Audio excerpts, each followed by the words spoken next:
Good afternoon. It's Monday, the 27th of June, 2016, just after 1 o'clock. Welcome to UK Column News. I'm your host, Brian Gerrish. With me in the studio, Mike Robinson. And we'll be joined by live video Skype link by David Ellis from Strategic Defence Initiatives. And, well, here we are. We are the Monday after the referendum weekend. Yes. Very interesting it was too. More on that in a minute. The weather.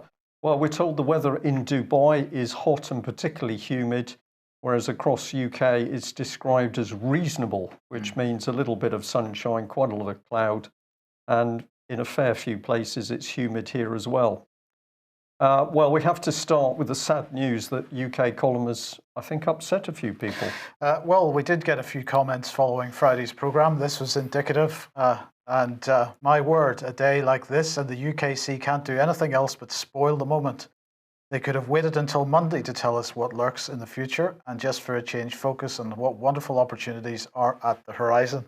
Just for a change, I could have done with being shown a more rosy future. They've really spoiled the day for me.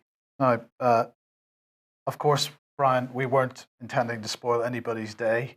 But what we were hoping to do was perhaps inject a little bit of realism into the discussion.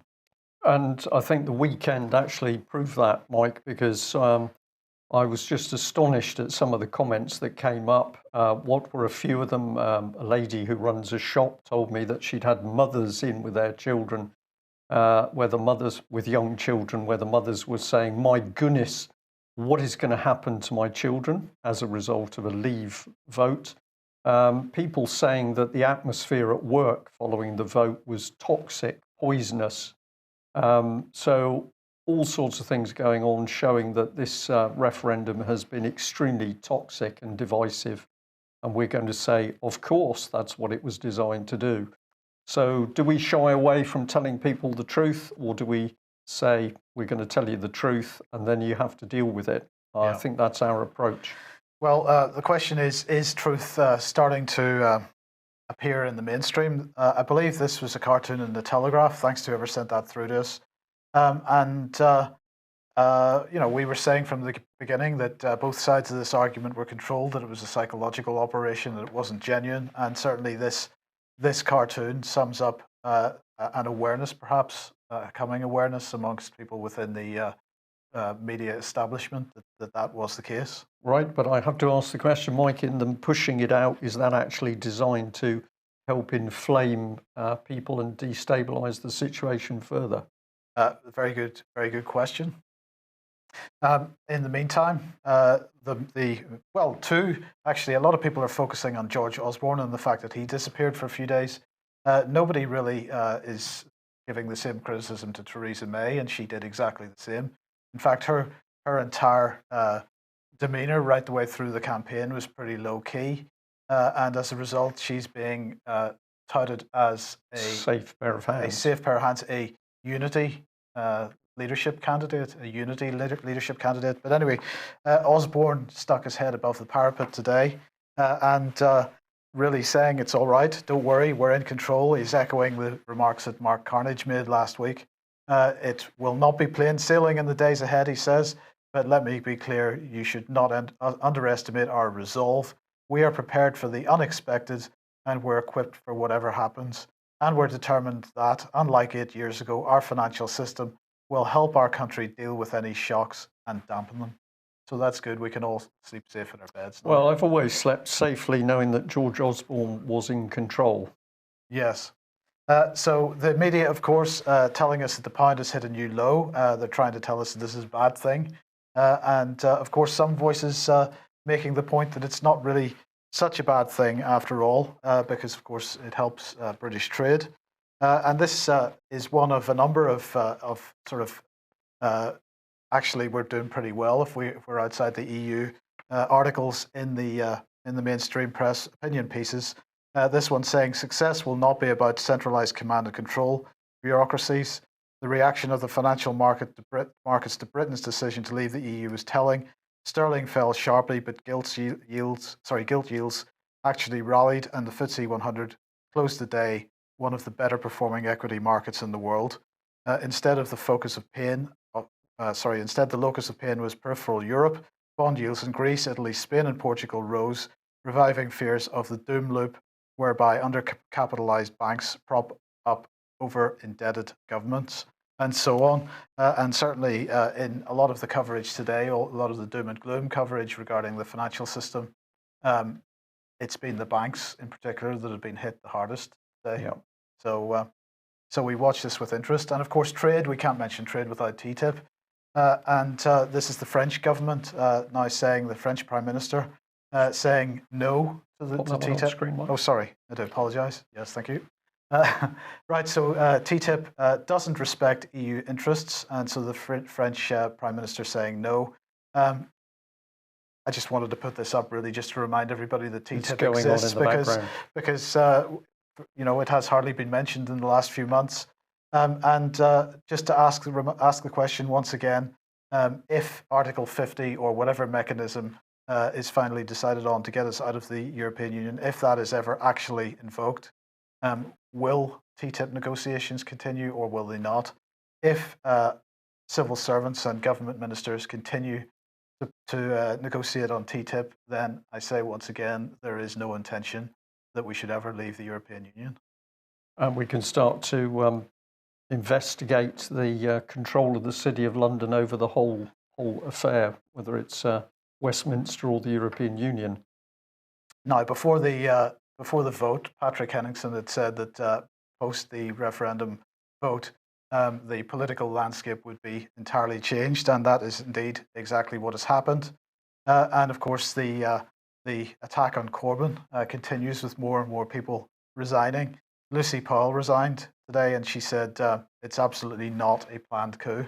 Which means it's absolutely a planned coup. Absolutely. The Telegraph, well, they're saying, giving us all the opportunity to have our say on the Tory and Labour chaos. And I just thought the language was interesting in this. They tweeted this out earlier. We want to know what you have to say about the brave new world politics has entered. So clearly invoking Huxley there. It's just interesting, isn't it, that they should choose that particular phrase? It's like a sort of broadcast message to people out there that they're heading for the brave new world, which I think they are. And the question on everybody's lips, perhaps, is, was the entire thing orchestrated in some way? And perhaps, just perhaps, this gives us a clue. David and Samantha Cameron took out a mortgage 8 days before the EU referendum on their property in London. And so Cameron clearly had no idea that he was intending to resign and that he wouldn't be occupying number 10 Downing Street anymore. And he wasn't distracted by the up-and-coming referendum. That wasn't weighing heavily on his political mind. But perhaps that explains the expression on Samantha Cameron's face. We'll talk about that later. Right. And I just also wanted to highlight this article from the Telegraph. The establishment needs to get a grip and work out how to stop the country from falling apart. This is from Juliet Samuel. And I just want to say to Juliet, again, you have got to consider the possibility that perhaps the intention, the policy, is to cause the country to fall apart. Yeah. And if you don't consider that possibility, if your worldview is so narrow that you consider any such suggestion mere conspiracy theory, then you're never going to understand what it is that's going on around you. At that point, perhaps we bring in David Ellis. We've discussed quite a few little points there, David. What's your take on events, and what, in particular, what's the reaction from Westminster amongst the great and good that you come into contact with? Well, we're seeing certainly consistency in that those that are talking of division and upset are clearly the enemy. There isn't any division. Trade will carry on regardless. This issue is about governance, and unfortunately, we have a construct here where, as you've mentioned, that a lot of these sort of personalities at the perceived top end of the Tory echelon are missing in action. That's exactly the case. And as a good barometer as to just really what's going on, take a look at these people's Twitter feeds. Look at the majority of them that are up that end of the tier. Take a look at some of the people that were in Vote Leave, Matthew Elliott and co. Look at their Twitter feeds. Look at Penny Mordaunt's Twitter feed, and Keeley. Look at Oliver Letwin's Twitter feed, and that will give you a good idea of just exactly what the situation is, because a lot of them look like an episode of The Archers, not a proper debate about our governance for this country. And frankly, I'm absolutely outraged that we keep seeing from the mass media this talk of division, and there isn't any division. The issue is, how do we want to live? Do we want to live in a democratic system or not? And I'm reassured by this by Dr. Paul Craig Roberts in America. If you're not on his mailing list, get on it. He is putting out some fantastic analysis on just exactly where we are at the start of this process. The Brexit vote has merely given the country the opportunity to debate and talk about how we wish to be ruled. And clearly, obviously, the country does not want to be ruled by a single point control system that's unelected in Brussels or wherever. So, that's the key thing for everybody to look at here. Now's the time to get your finger out, get out there and start actually getting to where we want to be. So challenge your MP, whoever they are, regardless of party. And of course, what we're seeing more than anything is that it really doesn't seem to matter which party these people are in, because the control point is the same. And I'm reassured by this by Kate Hoey, and I'm certainly reassured by all the face-to-face interface I've had with MPs in Parliament and Lords, that this is exactly the case. We've all got to do our bit, and we've all got to play our part, precipitate and participate. Okay, right. Well, what we thought we'd do is sort of take people through a snapshot of who has said what in relation to the EU and the referendum, and what's taken place over the last couple of days. We're then going to lead through into matters to do with the European military, which of course is a specialist area for you, David. So let's just have a look at some of the things that have been said. This was going back a few months ago, but David Cameron came out with his famous One Nation, One United Kingdom talk. And what we pointed out is that basically this man was talking about our nation, and we didn't get the feeling it was the nation of the British or the general public. It was almost like it was a little club. But he said, I want to bring our country together, our United Kingdom together, not least by implementing as fast as we can the devolution that we rightly promised. And down the bottom, Nick Robinson from the BBC said, in relation to this article, personal triumphs for David Cameron and Nicola Sturgeon will not just reshape British politics, but perhaps reshape the future of the United Kingdom itself. And certainly we're seeing this, aren't we? Because at the moment, and I take your point, David, but at the moment we've got a country which is completely rudderless because the government doesn't know which direction it's going in, or perhaps it does, but people are in general confused. Perhaps we might ask the question about the referendum itself, because we pointed out that in Cameron's own Witney constituency, this remarkable man, Dave Barmby, who we've interviewed, but basically he said that the documents all show that going back into the 1975 referendum, 66 voted to stay in, and that was a swing of an unlikely 330%. And what he was talking about was that, in fact, the nation was overwhelmingly against coming out, but all sorts of dirty tricks by the government pushed the Remain vote until that result was watered down. So basically they got in, but the result was watered down. And his view is that exactly the same dirty tactics have been used in this latest referendum. And I have to say, I'll do it as a personal opinion. My opinion is that we only saw a fraction of the real out vote. This had to be pushed towards a almost consensus, not a consensus, a 50-50. A 50-50 split in order for the government to still have some sort of control. David, what is your opinion on that? Do you think that the referendum itself was realistic? Well, I think it started with the greatest of intentions, but of course, as it's gone along, it's become more and more removed from talking about the principal issues.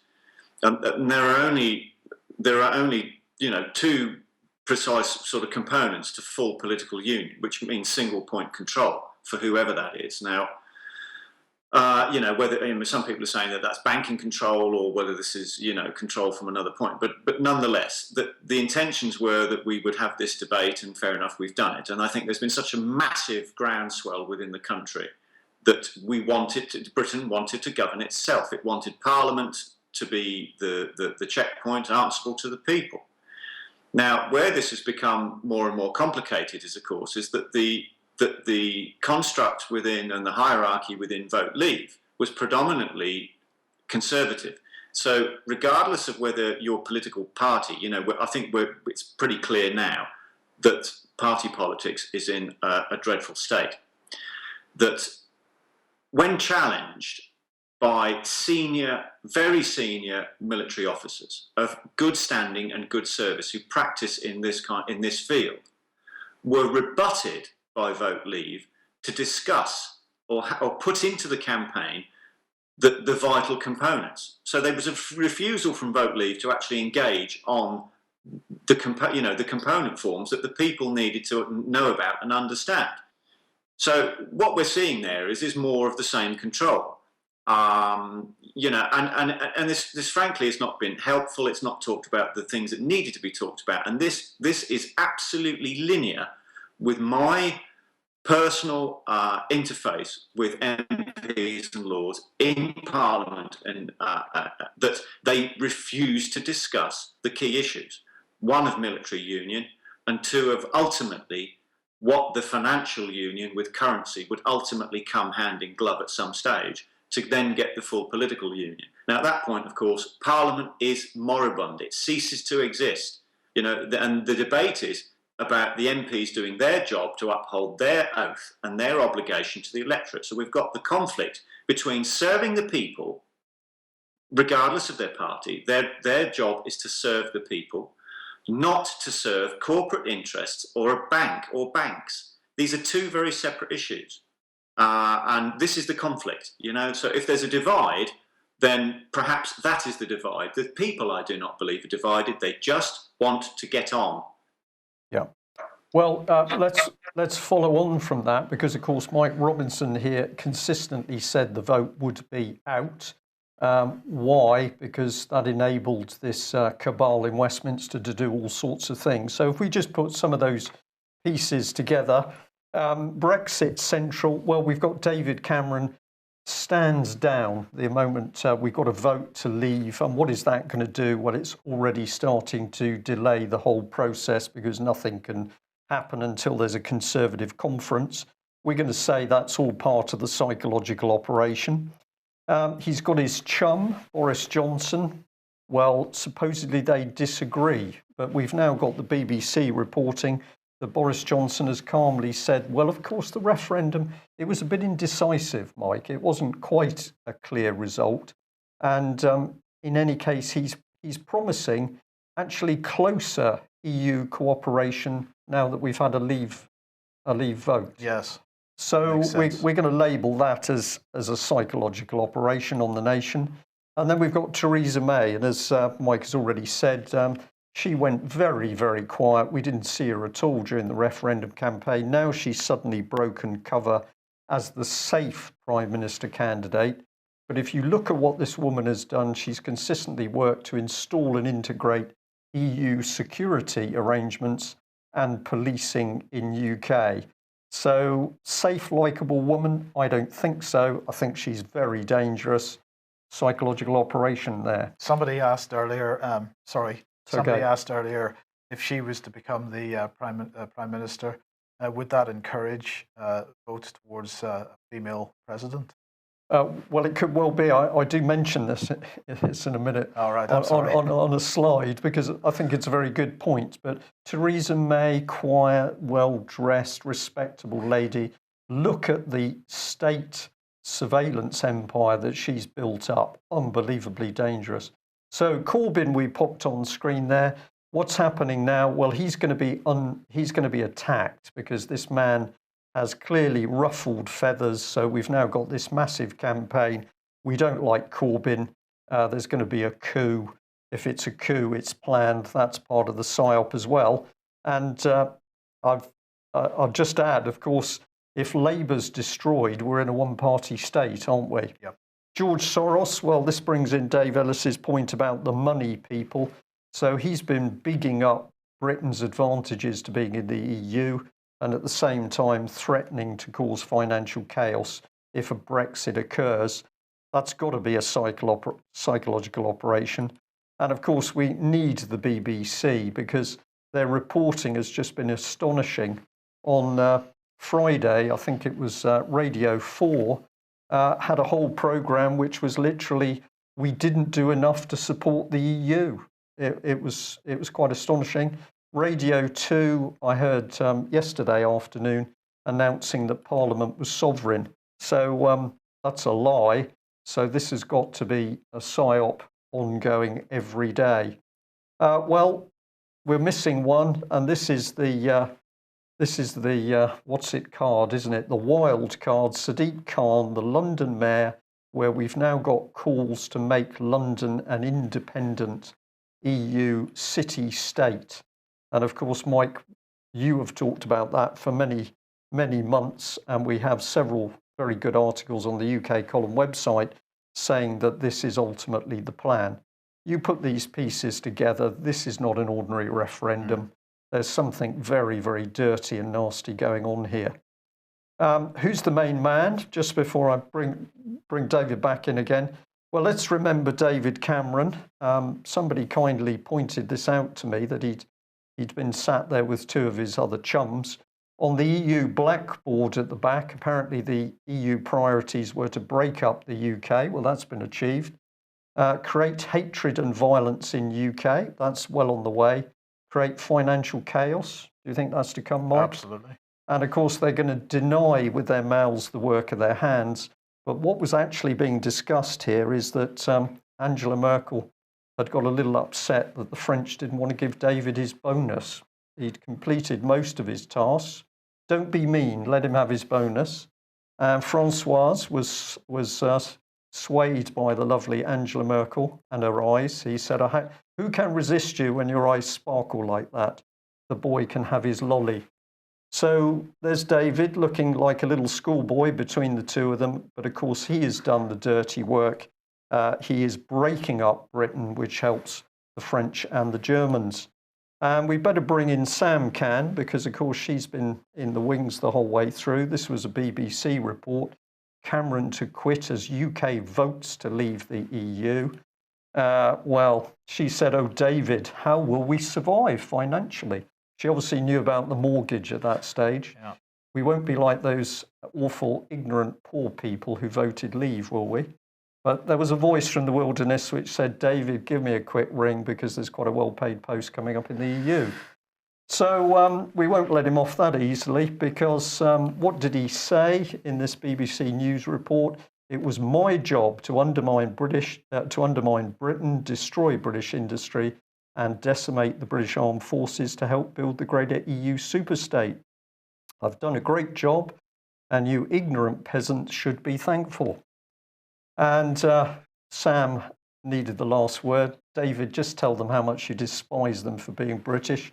Who cares anyway? We'll have the Brussels job in a few weeks. So, David, do you think I'm being a little bit unkind on Britain's Prime Minister? To me, the man is just disgusting. Well, kindness is not a word that even a good few Tory MPs that I've met that would use with regard to Cameron and his cabal. You're quite right with your analysis that that it is a very tactical delay. We're delaying with getting on with the job, and that's no good. And it's certainly no good for the entire topography of how we need to get on. I mean, the only thing we can say about the current vote leave framework is that it's made an awfully good job of, perhaps, can we say, laying the ground for a general election. So there seems to be a lot of chatter that this is going to be the case. So if that was, it would now make sense as to why they've played it like they've played it. But with regard to Cameron's administration, so this is Mr. Osborne as Chancellor and Mr. Letwin as head of policy, and seems to be head of everything else, is that what can we say? They have borrowed an enormous amount of money continually through their term in office. And if we were to judge them on just how much money they had contributed into the Crown coffers, which is what they're supposed to be doing, so that we can all get on, all the people in this country can get on. There'd be a tramp on Hyde Park Corner with £1 in his pocket, and he would be how many trillion pounds richer than the government of Britain? Yeah. Well, this financial bit is one that we have to dig ever deeper into. So I haven't expressed that very well. But basically, money is everything. Follow the money trail, and we're going to be well on the way to finding out what's really happening in UK. Mike, you did lead quite nicely on that one. Let's bring in Theresa May. Here she is. All of a sudden, she's going to emerge as the Stop Boris candidate. And somebody did point out to me that, of course, we were heading for danger with Hillary Clinton, Angela Merkel and Theresa May as possibly a government. So we just mentioned a little bit of hubble bubble on a blasted heath, the three girls for a new world order, really. Yes. Yes. Not much more to say. No, there isn't. A dangerous scenario. So let's remember the quality of our MPs, because Chris Bryant MP was getting a little bit unhappy that the Labour Party had been wrecked, and he blames Ed Miliband. And he was going to call him a teapot, well, a tea, 3-star pot. But let's just remember who Chris Bryant is. Here's Chris Bryant, the man who thought it was a good thing to be photographing himself in his white Y-fronts for partners over the internet. No shame, nothing. Good common purpose leader there, calling somebody else a teapot. And we've got this man, Hilary Benn. Who is he? Just son of Tony Benn. So he's an anybody, but he's out to get Corbyn. And I'm going to say this is one of the men we need to lawfully clean out of Westminster in our clean-up. BBC, we had in the wiring diagram. And here they said, whatever else he achieved during his 6 years in power, David Cameron will forever be remembered as the Prime Minister who took Britain out of the European Union. Well, it's an utter lie, isn't it? I can hear you laughing there, David. Do you want to comment on that one? Well, he flatly refused to do that, didn't he? I'm sorry, he was campaigning for completely the opposite. So, no, that is just a complete nonsense. Utter nonsense. It's complete and utter nonsense. And it gets... Sorry, wait a minute. I'm having trouble there. That's the one I would like. Here we've got something. Here's the Khan one, because the Russia Today was reporting that tens of thousands of people were calling for London to be made an independent state within the EU. This is what it's all about, and I'm going to say this is what the immigration is about, because the aim of the immigration is to cynically use the suffering of people to skew the vote. And of course, London has had a huge change in population. That hasn't been done for the good of Londoners or the benefit of the immigrants. The reason those people were wanted is because the cross-party cabal was relying on the fact that if enough immigrants came into the capital city, the vote could be skewed to form this new political viewpoint. I'm just going to say in our defence, promote us a little bit here, because we have been talking about this global governance agenda aside from the European Union. The European Union exists, obviously.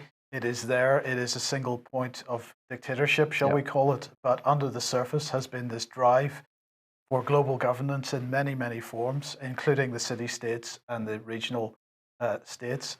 And of course, these are being promoted as being elected mayors and regimes run under an elected mayor. And they're being promoted as bringing democracy down to the local level. But we've been warning about what this actually means in much of what we've written and spoken about. Which is the exact opposite to what they say. Exactly. So this is hugely dangerous. And while it's right to keep a focus on the European Union, we can't keep a focus on the European Union alone. We've got to see what the larger policy agenda is and deal with it appropriately. Yeah. And I'll just say, interesting that the Express had quite a big article attacking David Icke. I think it's worth mentioning because you say, wow, what's happening here? Well, of course, what they were doing is attacking him that his analysis of how immigration had been cynically used, well, they tried to poo-poo it and say it was all to do with UFOs and aliens and other things. However, the analysis was correct. The analysis is that immigration has been used as a political weapon to help break down society in UK.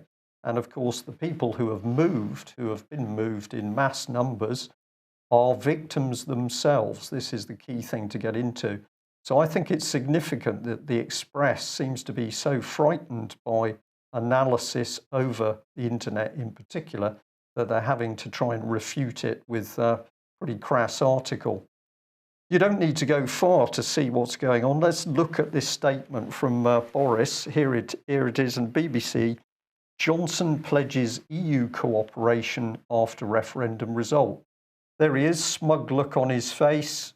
He's off to have a drink with his chum, David Cameron, I should think. What did he say? Well, he said that basically that the UK will continue to intensify cooperation with the EU following the country's vote to leave. That is exactly what UK column has been warning about. And then he says that basically, well, it was a 52-48 result. Well, it wasn't entirely overwhelming. So that's the foot in the door to... So he's basically not convinced? No, we'd probably need to have another referendum to get the right answer. And we're going to remind people that, of course, in the background, who is really benefiting from trouble inside the UK? Well, Germany is certainly doing very well. And Germany here, this was from a few days ago, hitting out at NATO warmongering. But of course, what's the other side of this coin? That if Germany attacks NATO, they can actually be spinning in favour of the EU military. So this was the man, Steinmeier, who was the German foreign minister that was talking about this. But just remember, of course, Germany immensely powerful within the EU military structure. And then we've got Moody's. BBC instantly on the case that Moody's was downgrading Britain's credit rating on the back of the referendum, to which I said, who is Moody's? Well, they're just a £3.5 billion organisation feeding off the back of the banks, feeding off the back of the people. So why does the BBC need to promote them? And then we can come to Mr. Soros, of course, who's been reporting that Britain is mad to leave the European Union. He recommended we stay, and with a carrot and stick approach said if we didn't stay, things were going to go very badly for us. But look in his article, we can just underline it here. It says, the Leave campaign exploited the deteriorating refugee situation, symbolised by frightening images of thousands of asylum seekers concentrating in Calais, desperate to enter Britain. This is the very policy that his Bilderberg colleagues have created. So sheer hypocrisy. Who is Project Syndicate that's had this? Well, go on, have a look, because out of nowhere they've come to be a global reporting empire. Why do they do it? It began in the 1990s as an initiative to assist newly independent media in post-communist Central and Eastern Europe. So it smells a bit of Soros anyway. Sorry, let's have a look here. That's some of the detail. Check it yourselves. But who's funding it in the background? We've got this one. Bill and Melinda Gates, then. And the European Climate Foundation, and a Middle East one, which we haven't had a look at, but I think I know we're going to find Saudi, Qatar in there. And we'll highlight that bit. How could this possibly happen that London would become an independent state within the European Union, Mike? It's really astonishing. But not surprising, because we have been talking about it for months. We've been talking about it for months, and that brings us nicely onto the fact that, of course, what's happening in the background is all in relation to the military. Somebody sent us a very nice comment here. It said a member of the British Army said 90% of the lads in his unit voted to leave. They voted exit because they do not believe they should be involved in Washington's wars. said that his unit agreed that the wars are dictated by Washington via Brussels and not the British people.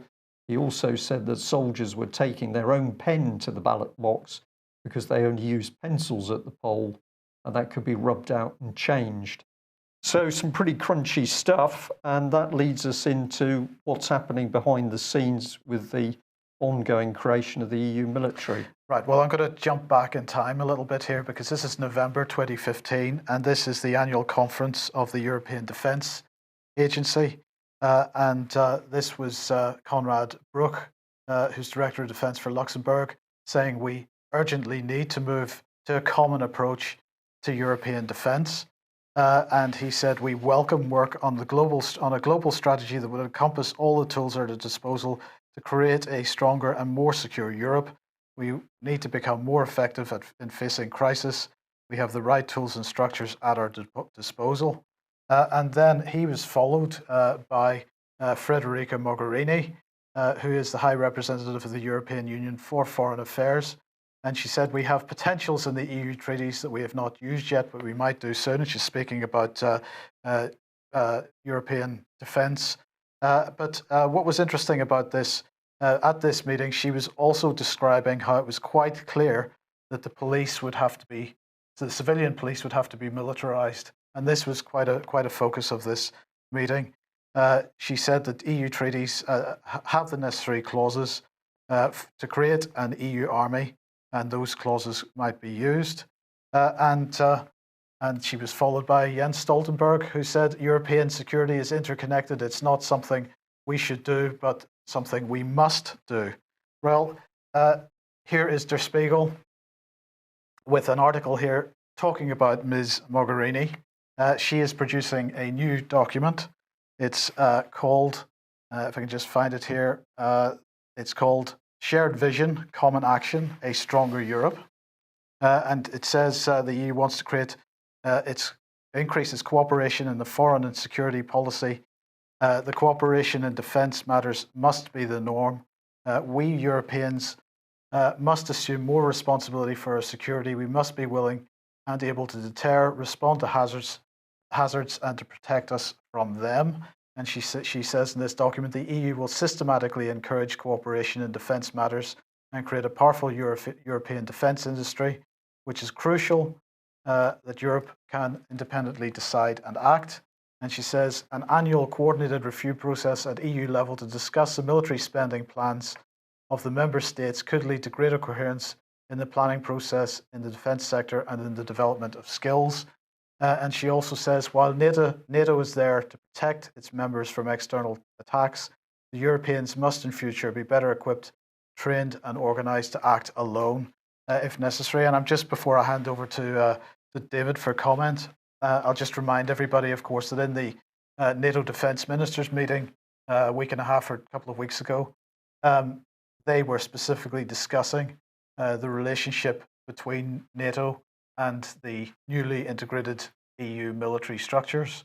And this is going to be, I believe, based on what was said over that Defence Ministers meeting, one of the features of the upcoming NATO conference in Warsaw. So, Dave, people are still in denial about the EU military, but it's absolutely clear that this just continues to forge ahead as a policy. It's absolutely correct. In communication this morning with some ex-senior officers in a group, that the conclusion is, of course, that the stalling exacerbates our military problem, and it actually suits the EU. The EU are going to blast ahead with this. They have to. It is vital that they attain military union across the EU zone in order to precipitate with the euro as a currency. They have to have a single point budget, and within that will be defence and defence services. So this is capital budgets. Now, you've already alluded to the key fact here. The EU are going to go shopping, and they're going to go shopping from an EU perspective for capital projects and procurement, and they will decide where the money flows, to who, and what companies get the orders and what companies don't get the orders. So this is pretty apparent now. We can see the game. It is absolutely out in the open, and yet 99.9% of our MPs are refusing to open up and engage on this issue. Now, I am reassured personally from a former First Sea Lord who told me before the referendum that this was going to happen regardless, and the Brexit vote, one way or the other, would not have the slightest impact on the EU continuing to blast ahead with their vital aspirations to attain their own military, because they need it in order to precipitate with their currency, which has clearly failed across the zone. But it suits them for it to be failed. They can control the majority of Europe with half of the countries, well, 3/4 of the countries being bankrupt. You've got to do as they're told. So we'll drip feed you a bit of money. You can build a tank. You can build an airplane. You can build a couple of ships. Now do as you're told. And they're using this mitigation against Russia, which is a complete and utter nonsense. They're using the military as financial gearing. Now, this is a very old formula. The Americans have done it very, very well for quite some time, and they're trying to play leapfrog with the original unresolved grief of Lenin back at the point of the Russian Revolution. And unless somebody's prepared to actually talk about this properly with what's gone on with Russia since the Russian Revolution, and ironically, Lenin was supposed to see the board of the Bank of International Settlements on the night the revolution broke out. Now, Lenin went back home, so it tells you exactly where his loyalties were to his people. And we've gone through this nonsense now. We've ended up with Truman's nuclear blackmail going wrong, and ended up with, what's colloquially referred to as the Cold War. And we still have not changed anything. Nothing has changed. That this unresolved grief is still there. And all it needs is for people to be sensible about this and open up dialogue with Russia and talk to them. And this is nonsense for people to keep politically using them as the leverage for their political agenda or their financial agenda on a military basis, so that they get the gearing to control the budgets and the money. And it's pretty straightforward. We're not playing that game anymore, because there's a huge amount of nuclear weapons at stake. And do we really want to be going up there? Russia have done nothing precipitous as yet. The majority of it has all been the EU, and just utter nonsense being precipitated from Brussels as to how they want to obtain their objective, and they'll do anything in any way to get it. Dave, one of the things that we've been arguing since the beginning of this process is that no matter the result, there was never any intention for Britain to leave the European Union. And it seems to me that one indication of this, I've mentioned TTIP earlier, but this is another indication. If the intention is to respect the will of the people and take us out of the European Union, then surely today any further moves towards military integration involving the British would stop, and the military would be effectively told to quit what they're doing. Is there any indication of that? And if there is no indication of that, surely this indicates a broader policy that we will continue to be part of the European Union for as long as is necessary.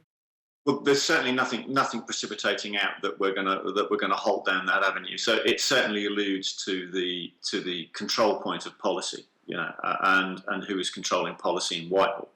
So if there was a clear sign that we would Brexit as the vote and as the mandate, that would be halted pretty quickly. And yet, what we're seeing on the European front is an acceleration. Yeah. It's blatantly apparent. We've got Federica Mogherini now talking about going shopping. This is blatant now, and it is in front of everyone, and it's vital. I think with this morale issue that we've got with our forces, it is absolutely vital that all of the servicemen and women stand fast. They have to stand fast. If we weaken the British military any further, it will only serve the European agenda. They have to stay where they are.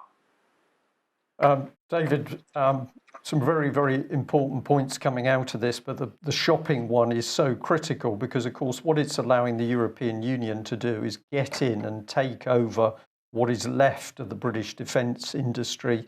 And what is that? British aerospace, I suppose, BAE Systems. That's right.